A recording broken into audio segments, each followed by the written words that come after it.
Pessoal, então vamos aqui para o nosso parte 3 da nossa série Como Escrever um Artigo Científico, né? Vamos então falar hoje da introdução, né? Eu lembro, muitas vezes eu ouvi que a introdução seria onde a gente vende o nosso peixe, né? Eu não sei se eu concordo muito com isso, porque na minha opinião, na introdução eu ainda não tenho o peixe. Não sei se vocês concordam com isso. A introdução, então, o que eu vendo é a minha metodologia de pegar aquele peixe, ou então o porquê que pegar aquele peixe é tão importante. Não sei se me fiz entender. Coloquem aí nos comentários se concordam ou discordam do que eu estou falando, mas eu não tenho meu peixe ainda. Então aqui eu vou dizer para que esse peixe serve, eu vou dizer por que esse peixe é importante, por que o meu jeito de pegar esse peixe é importante, e por aí vai, né? Então, nessa alusão, então, é como eu penso, né, da introdução. Então, vamos lá, né? Eu continuo tomando como base essa série do Journal of Clinical Epidemiology, né? E a parte 3 deles é a introdução também, então eu estou seguindo, né, o que os autores têm colocado nessa série aí, que eu concordo com quase tudo do que eles colocam aí, então é mais ou menos por aí que eu me guio, né? Hoje não tem nada extra, né? Como no primeiro dia teve algumas coisinhas extras e alguns outros dias, como eu falei, quando tiver coisas extras eu cito posteriormente daí o, o que foi de extra. Mas vamos lá, então. O que é e para que serve a introdução, então? Eles iniciam tentando nos fazer entender isso. Então, em geral, né, aí pensando em artigo científico, em publicação de artigo científico, tá? Isso aqui não serve tanto para introdução de tese, introdução de dissertação, introdução de trabalho de conclusão de curso, e também serve muito para revistas científicas da área da saúde, da área biológica provavelmente também, mas da área da saúde eu posso dizer com certeza porque é a área que eu publico, né? A área que eu tenho meu foco, meus artigos são nessa área. Eu não sei se na filosofia é diferente, de repente nas humanas, ciências humanas, pode ser diferente, a introdução seja mais importante, né, nessas áreas. Porém, na área da saúde, se você for fazer um paper, então, um artigo, para tentar publicar na área da saúde, a tua introdução vai ser pequena e bem focada na tua questão de pesquisa. Até no final do vídeo vocês vão ver que eu fiz uma brincadeirinha ali de construir uma introdução, um esqueleto da introdução, pelo menos, a partir da nossa questão de pesquisa. Tá? Então, ela vai compreender de 10 a 15% do artigo. Eu vou dizer na minha introdução por que eu fiz o estudo, né? Eu vou declarar a questão de pesquisa. Geralmente, o último parágrafo vai ter lá o objetivo dessa pesquisa é X, que vai ser responder a questão de pesquisa. Já vi algumas introduções em que eles colocam a hipótese a ser testada. Não está errado, tá? Mas no mínimo a tua questão de pesquisa, o teu objetivo de pesquisa tem que estar declarado, preferencialmente no último parágrafo. A gente vai ver adiante o porquê do que cabe melhor no último parágrafo a declaração, né, do objetivo do trabalho. Então, eu faço um breve relato do que a literatura diz até agora a respeito do assunto, quais são as visões atuais daquele problema, e começo um racionalzinho do estudo, né? E inicio o meu storyline. Veja bem, pessoal, eu vou contar uma história. Tá? Então, esse é um dos motivos que a introdução é a última parte que eu escrevo. Para a minha história ter uma sequência lógica, eu tenho que escrever o meu início dessa história já imaginando como é que vai ser o meu final. Pelo menos, geralmente se faz isso, né? Então eu começo contando ali essa história, porque a obesidade está grave, não está grave, está prevalente, não está prevalente, e eu tenho que arranjar um jeito de tratar a obesidade, porque é importante, e então eu vou tentar tratar, né? O objetivo é verificar se o exercício ajuda ou não no tratamento da obesidade, né? E daí lá na minha metodologia eu falo de nutrição.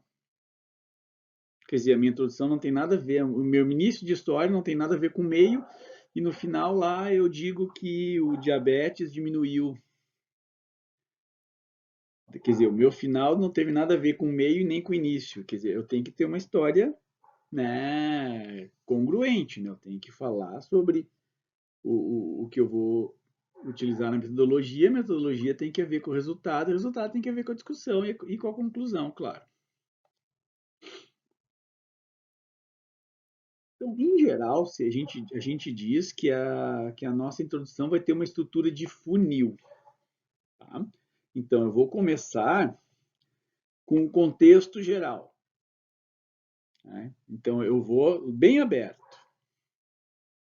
Aí, eu forneço um pouquinho de informação contextual, entro no tópico contextual do que eu vou tentar descobrir e encerro declarando o meu objetivo do estudo e a questão de pesquisa. Mas vejam bem, por que que eu coloquei esse funil aqui que desemboca nisso aqui? Porque isso aqui tem que ter a ver com isso aqui. Entendem o que eu quero dizer? Se não me fiz entender, por favor, coloquem nos comentários que eu tento explicar por texto ou faço até um outro vídeo, eu não prometo, mas de repente explicando por texto. Mas o meu contexto geral, a informação contextual e o tópico contextual tem que ter a ver com o meu objetivo de estudo, com a minha questão de pesquisa, que é o que eu vou declarar lá no final. Ela tem que desembocar nisso aqui. Eu tenho que ir levando do mais abrangente para o menos abrangente para terminar focado na minha questão. Então, o que que você deve fazer? Né? Inicia pelo esqueleto do estudo, vai desenvolver 4 ou 5 parágrafos, vai demonstrar qual é a evidência atual, vai dizer qual é a peça que falta. Eu gostei dessa imagem aqui para lembrar, eu lembrei do Thomas Kuhn, né, que é um filósofo da ciência, que não é objetivo a gente discutir filosofia da ciência, mas ele diz que as épocas normais da ciência, entre uma revolução científica e outra, são épocas de montar quebra-cabeças, né? Então, o artigo vai agregar uma pecinha nesse quebra-cabeça do conhecimento que está bem expandido. Outros autores foram agregando essas outras peças e eu vou colocar a minha pecinha aqui. Né? É pequeno, só colocar uma peça. Eu quero ser um revolucionador, eu quero fazer uma revolução na ciência. Isso é muito difícil, tá, gente?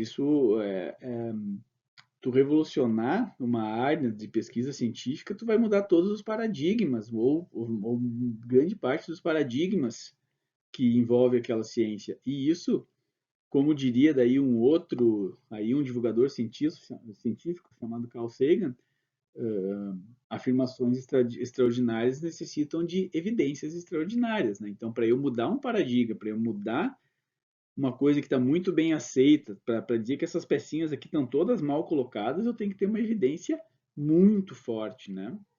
E colocar essa pecinha daqui, ó, daqui a pouco é fundamental para que a gente consiga terminar, né, de entender um quebra-cabeça.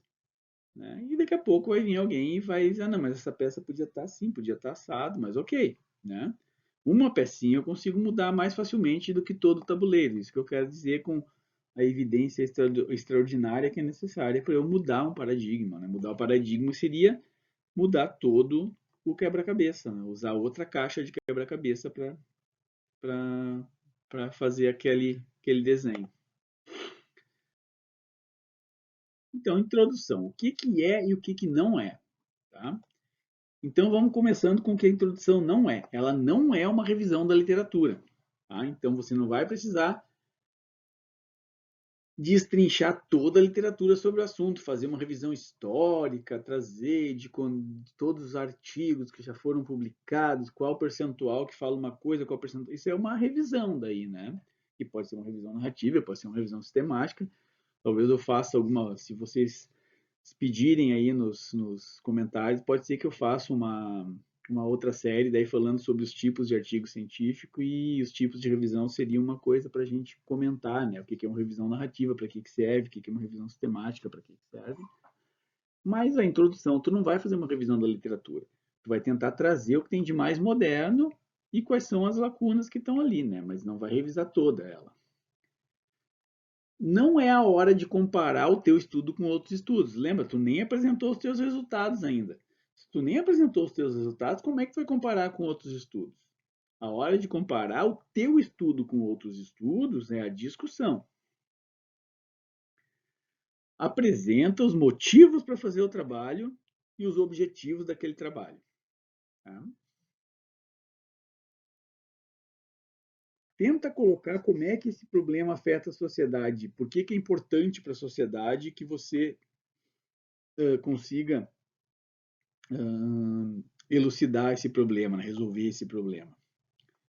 Vai colocar ali o que se sabe, o que não se sabe, sinteticamente, lembrando, introdução, principalmente em artigos científicos, tem que ser sintética. Ela pode se conectar com a tua discussão, diria até que deve se conectar com a tua conclusão, mas tenta evitar muita sobreposição. Então, se 90% dos artigos que tu utilizou na discussão são os mesmos que tu usou na tua introdução, talvez tenha alguma sobreposição de assuntos ali. Lembra que cada parte tem um objetivo. Tem que demonstrar por que teu estudo é importante, né? E vai finalizar sempre declarando o problema da pesquisa. Qual é o problema que tu quer resolver? Então, qual é a questão da pesquisa? Qual é o problema que quer resolver? Alguns detalhes extras. Tá? Desfechos. Vou declarar os meus desfechos secundários, os meus objetivos secundários, minhas questões de pesquisa secundárias. Eu faço isso numa sentença separada, mas eu vou ponderar se é necessário que eu faça ou não. Tá? Se eles se diferenciam muito da minha questão principal ou não. Então, os desfechos secundários, eles são... tem que ponderar se vale a pena ocupar espaço do artigo declarando ele na introdução. A linguagem deve ser clara e não emocional. Tá? Pelo menos na área da saúde. Tá? Talvez outras áreas pode ser que tenha algum tipo diferente de... Mas geralmente vai ter que ser clara e não emocional a tua linguagem. Utilizar verbos de ação, exemplos: determinar, comparar, avaliar, né? O objetivo desse trabalho, portanto, o objetivo desse trabalho é determinar a diferença entre utilizar treinamento combinado ou treinamento isolado. A comparar 6 meses de treinamento de alta intensidade com 6 meses de treinamento moderado. A avaliar a prevalência da obesidade na cidade de Canela, ou determinar, né, a prevalência.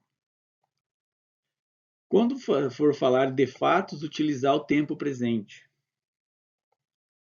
E as referências são importantíssimas, né?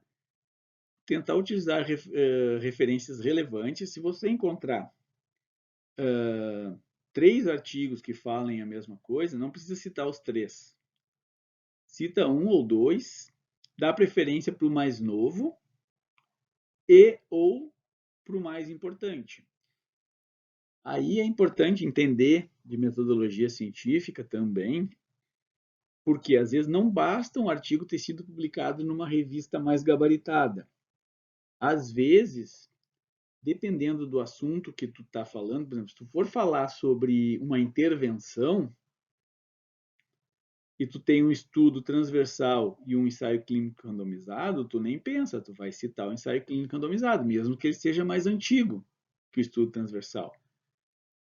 Porque o tipo de pesquisa que a gente tem que fazer para determinar se uma intervenção é efetiva ou não, eficaz ou não efetiva e eficaz e ou eficaz é o ensaio clínico randomizado. Se eu estou vendo prevalência de uma doença, eu posso usar um estudo transversal. Se eu estou vendo incidência de uma doença, eu tenho que usar uma corte, porque estudo transversal não me dá incidência. Então, vocês têm que saber o que significa incidência, o que significa prevalência, como é que se calcula uma coisa e outra, que são parecidas, mas não são iguais, tá? Para saber, na hora de citar o artigo, qual é o que tu pode utilizar e qual é o que tu não pode utilizar, e não confundir as coisas. De preferência, utilizar os dados originais, evitar ao máximo o usápode, né? Fulano citando Beltrano, que citou Ciclano, descobriu que tal coisa. Tenta achar o artigo original. Anteriormente era mais fácil tu justificar que tu está usando a citação da citação, tá? Que é esse ápodo. Porém, hoje é muito difícil justificar, porque temos acesso à internet, né? Então, fica mais difícil de dizer, eu não tive acesso ao artigo original, né? E, importante, né, que a citação seja do periódico, né? Não é que tenha que ser do periódico que tu vai submeter, tá? Mas tu tem duas citações, duas referências igualmente boas, e uma é do periódico que tu pretende submeter, tu dá preferência para o periódico que tu pretende submeter.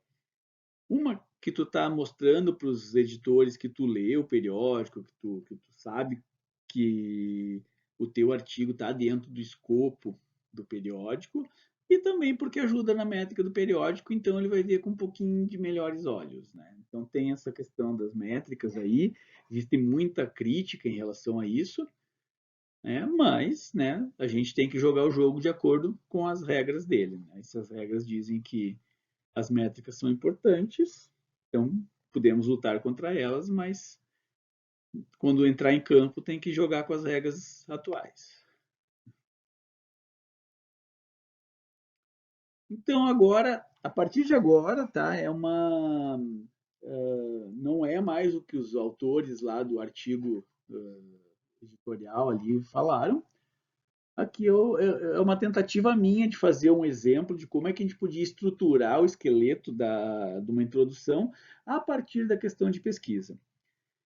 Eu tenho um vídeo sobre a questão de pesquisa, eu vou colocar em algum lugar aí um cardzinho, se vocês quiserem entender um pouquinho melhor como é que a importância da questão de pesquisa e como é que a gente pode construir ela. Mas eu digo lá nesse vídeo e reforço aqui, para mim a questão da pesquisa é a base de todo o artigo de vocês. A metodologia vai sair da questão de pesquisa, a introdução pode sair dela, as tuas conclusões vão ter que sair a partir da questão de pesquisa, porque a tua conclusão da tua pesquisa é a resposta para a tua questão de pesquisa. Então, ela faz a base, né, o alicerce do teu trabalho, do teu projeto e do teu artigo. Eu também sempre costumo brincar com os alunos com o seguinte: a base da casa são os alicerces, né?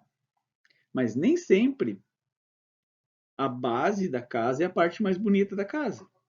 Aliás, quase nunca é, né? Eu não conheço ninguém que diga, vamos descer no porão aqui para a gente dar uma olhadinha nos alicerces da casa. Olha só que alicerce bonito, forte. Né? Agora, toda beleza que tu mostra para visita, o teu quarto com pia de mármore, com isso, chuveiro bonito, um monte de coisa, tudo isso está baseado nesse alicerce da casa. Então, o alicerce bem feito permite que tu faça uma casa robusta e bonita. Né? Não adianta a casa ser muito bonita e não ter o alicerce muito forte. Né? Tem uma galera aí aqui na região que está sentindo isso na pele. Né? Então, vamos lá. Primeiro, vamos produzir a nossa questão de pesquisa a partir da nossa pergunta, da nossa questão pico, tá? Da estratégia pico. Então, qual população? Adolescentes com obesidade.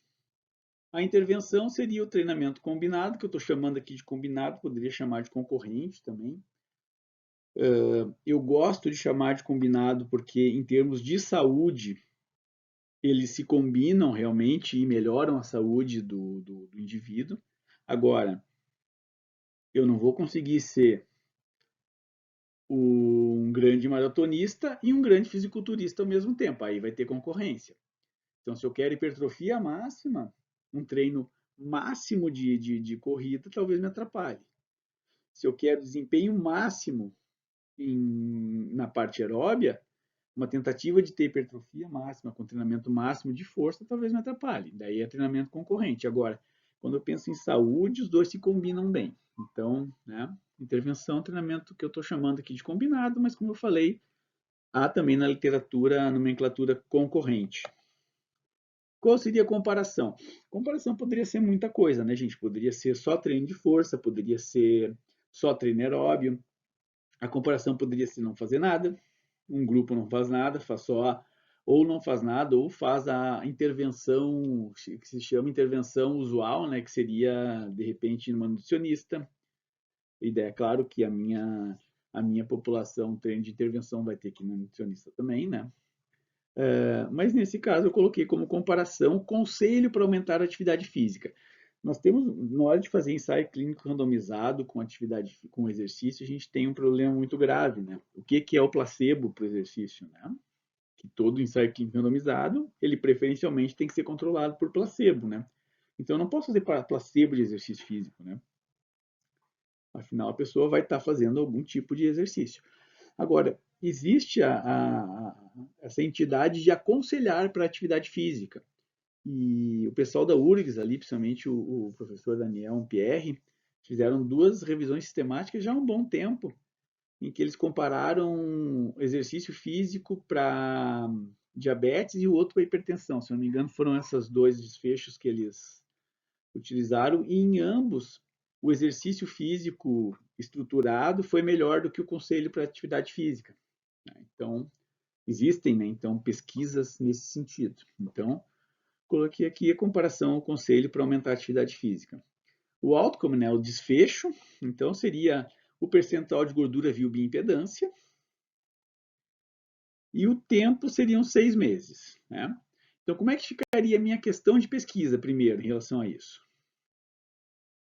Tá? Ah, não. A questão de pesquisa está aqui, né? Mas então, lá no primeiro parágrafo, o esqueletinho da minha introdução, então, ó, lá no primeiro parágrafo, eu vou colocar, né, a prevalência da obesidade em adolescentes, quais os riscos, né, e qual é a principal via, as principais vias de tratamento da obesidade. Tá? No segundo parágrafo, eu vou falar especificamente do exercício, porque eu vou colocar lá no meu primeiro parágrafo que o tratamento mais usual é dieta, atividade física, e atualmente tem se falado também em terapia cognitivo-comportamental, né, para conseguir modificar o estilo de vida mesmo da pessoa. Né? Aí no segundo parágrafo vou falar de algum tipo de exercício e tal, e falar que tem estudos mostrando que o treinamento combinado pode ser benéfico para manter massa muscular e conseguir fazer a diminuição da massa gorda. Né? No terceiro parágrafo eu vou dar uma faladinha de como a bioimpedância pode ser boa, né, para avaliar, monitorar a composição corporal. Eu vou buscar estudos que demonstrem isso. E no meu quarto parágrafo eu vou terminar ele, né, colocando o meu objetivo, né? Então, o objetivo do presente é, dito tudo isto, né, faço uma introduçãozinha ali. O objetivo do presente estudo é avaliar os efeitos de 6 meses de treinamento combinado de força e aeróbio no percentual de gordura medido via bioimpedância em adolescentes com obesidade. Esse vai ser meu último parágrafo. Vou terminar, então, declarando o meu objetivo, que vai ser responder a minha questão de pesquisa, né? Então,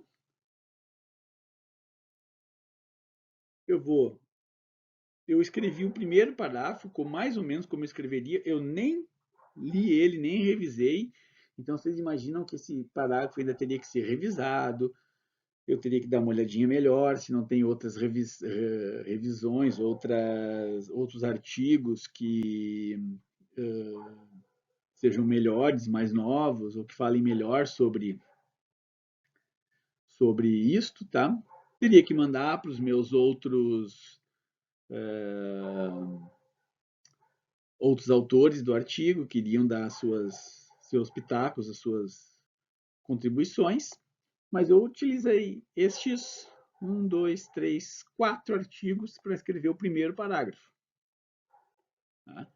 Então, eu sempre falo para os meus alunos, né, que eu sou tutor na Unicef, de que toda afirmação que a gente faz tem que ser referenciada. A não ser que seja uma descoberta minha, né? Mas não é tão fácil assim. Então, como é que ficaria o meu primeiro parágrafo? Aqui. Né? Então, o meu título do que eu sugeriria: efeitos de 6 meses de treinamento físico combinado comparado com o aconselhamento para aumentar a atividade física na composição corporal de adolescentes com obesidade, um ensaio clínico randomizado por cluster. Então, eu imaginei fazer por cluster seria, em vez de randomizar cada pessoa, eu randomizaria escolas, por exemplo. Eu pegaria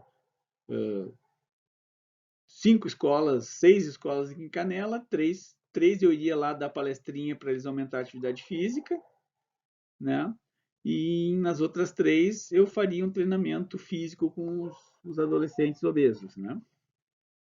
E aqui ficaria meu primeiro parágrafo. Ó. A prevalência de obesidade entre adolescentes tem aumentado em várias partes do mundo, com tendência a superar os problemas de magreza em quase todos os países. E a citação, né, da onde eu tirei esta informação.